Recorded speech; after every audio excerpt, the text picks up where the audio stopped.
Hi guys, my name is Louise. I am a physical therapist and personal trainer, which means I help women just like you get in the best shape of your life. In today's plank tutorial, we are gonna look at the reverse plank, which is a very different plank variation. When we do a normal plank, we work on anti-extension of the spine, but in the reverse plank, we turn that around and work on anti-flexion of the spine and hip. So it's actually completely opposite of what we normally do, which is why it's called a reverse plank. But I still thought I would bring it into PLANKMAS and do a tutorial on it because it's a really good exercise to mix up your planks, and most of us both need the anti-extension and the anti-flexion to keep our body strong on both sides. So if you're ready, let's do the reverse plank. Get into the reverse plank by sitting on the floor with your hands behind your hips and your fingers pointing forward. Make sure your feet are not on anything that will slide so you can stay in the right position. Now from here, breathe in, engage your core, squeeze your glutes, stretch your knees, and point your toes. In this position, you want to engage your core, keep squeezing your glutes and lifting your hips as high up as you can so you have a straight line from your toes through the knees, hips, and shoulders. Extend your elbows and keep your chin tucked in to support your neck. Hold this position for as long as you can.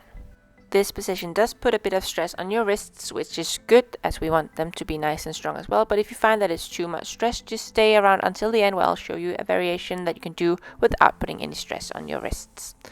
The first regression is the reverse plank with hands elevated and knees straight. Place your hands on a bench to make this exercise a little bit easier.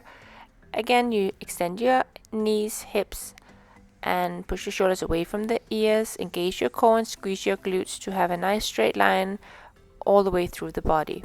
Hold this position for as long as you can.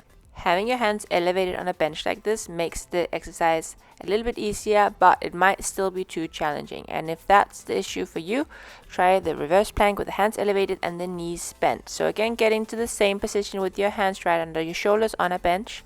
Now bend your knees so you have around 90 degrees in your knees, and then again lift up your hips, have a straight line from the knee through the hip all the way through the body up to the shoulders, and hold this position. And as promised, I also have this variation where you have your hands elevated but you are on your elbows instead of on your wrists. So in this version, you place your elbows right under your shoulders. There's no weight on the wrists, and again here we can do it with knees bent or straight. Here I'm showing it with bent knees, but you can do it with straight knees as well. Extend your hip and hold this reverse plank position with an engaged core and a neutral neck for as long as you can. So that was the reverse plank and a bunch of different regressions, so you can find a variation that works just for you. And if you like this video, make sure you give it a thumbs up. Join me on Instagram where I have the challenge going on. We are almost halfway through, but it's never too late to join. So I hope to see you over on my Instagram, and until then, remember to train right and stay fit. Bye.